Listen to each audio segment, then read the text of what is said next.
so happy to hear that sound because that's the sound that the honey man makes when he comes to town. And the honey man is to West Africa what the ice cream man is to America. And I did that because when I worked here at the Museum of Arts and Sciences, I had a wonderful opportunity to create a children's theater workshop in this very space. And one of my participants was a beautiful young girl named Summer Shelley. And her mother brought her to me and told me that she was entrusting her daughter's care to me. And that was the beginning of my relationship with this wonderful woman named Edith Shelley. And in years since then, and this has been almost 20 years ago, Edith Shelley has emerged in this community as a real shaker and mover. I've had the opportunity to see Edith Shelley in a lot of settings that many of you never see because you don't come to the communities where Edith visits on occasion. And one of the things I've noticed about Edith, before she was even a candidate, is that Edith would come to an event and she would stay from the beginning until the end.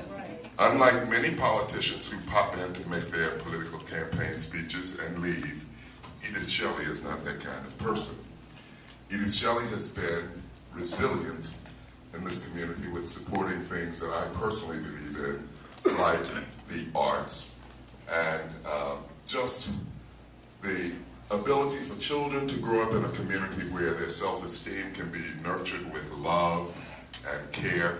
I was recently at an event at Campbell Middle School for the Honor Society organization there. And I looked in the audience and there was Edith Shelley. She has no children in junior high school or middle school, and yet there she was. She wasn't there to receive accolades or to be recognized. She was there because she genuinely believes in what's happening in education in this community and the community at large. Campbell Middle School happens to be one of those schools that has pulled itself out of the mire of underachievement to almost overachievement, and she has been there to kind of be a cheerleader for that. Now, Edith is a native of Texas, and in Texas people dream a little bit larger than we do here in Florida.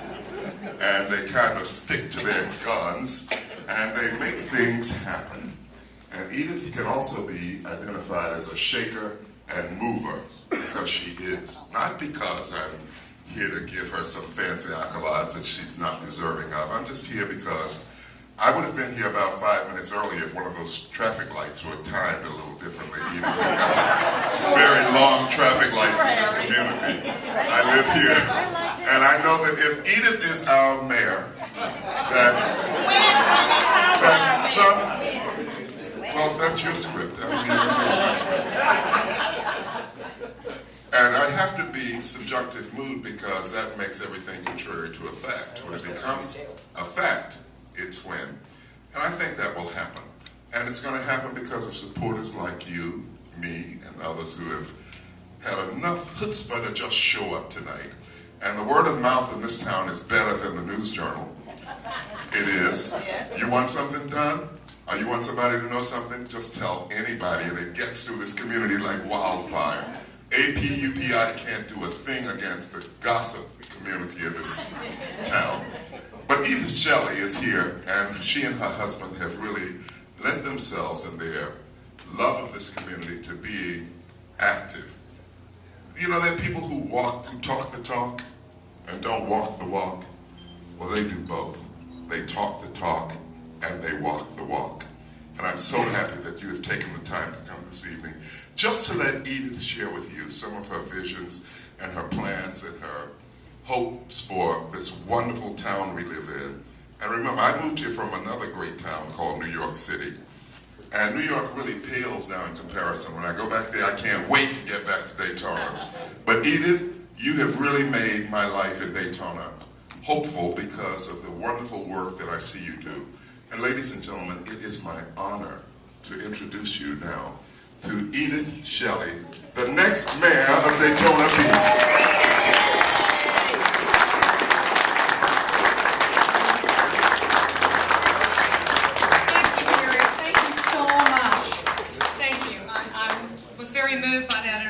Thank you so much. I know it came from your heart. I just, first of all, I'd like to thank my husband, Dennis, who's standing back there by the food. Because this is dinner for Dennis tonight. All of the great things he has done, and what a wonderful support he is, an encourager to me. I could not do what I do in this community if I was not married to Dennis Shelley. He, all right. He encourages me. He knows that I'm passionate about the city of his birth. This is where he was born. And he knows I have a passion. You will not find a more dedicated, hard-working person to serve as the mayor of this city and the candidates that are out there now. There is no one more dedicated to serving the citizens of Daytona Beach than I am. And I believe my record as a community servant shows that. Not only do I serve, but I can get things done. When we were working on a community-wide vision, it took us a long time to get that done. But I worked hard with this community with the help of many of you that are in this room tonight. And we had it done, we brought it before the commission, and it was passed by that commission. And what I intend to do as mayor is bring that vision back out to the community. Let us have a community conversation on that vision. Let's look and see who have accomplished things in that vision. But since we don't highlight it, people are not aware. We need to review those priorities, review those strategies, and make sure that that's the way we're still going. That vision was completed in 2008. It's definitely time to bring it back out to the full front and have that community conversation.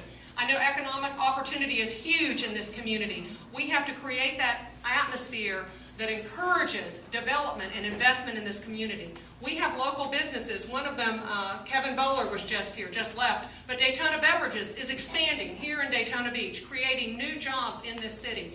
Other local companies, Teledyne, Crane Cams. We have many companies. Joe's Crab Shack is new coming in. Arc Technologies is new, but they're bringing jobs that have a median income of over $35,000. Most of them are in the $50,000 median range, which is a great asset to this community when we're looking at the economy in this community. It's above average. We need to look for those jobs and bring a working wage. We also need to partner with our colleges and universities. One of the things we've talked about, and it was in the vision, is that we line up our freshmen with different businesses in this community so they start having mentors and working with companies that are here in Daytona Beach, so when they graduate there are jobs here for them, because we talk about that brain drain in our community and how people leave. I cannot, let me just say, I don't want to be up here a long time talking. I don't enjoy public speaking, but here I am.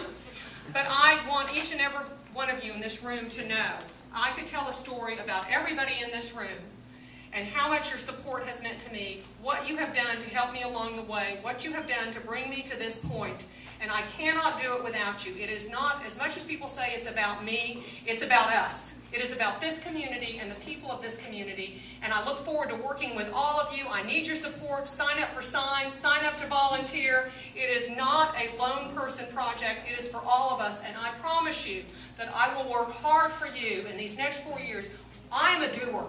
Plans and consultants are 20 years. I'm not looking at 20 years. I've got 4, and we are going to accomplish things in 4 years. It's time to step up and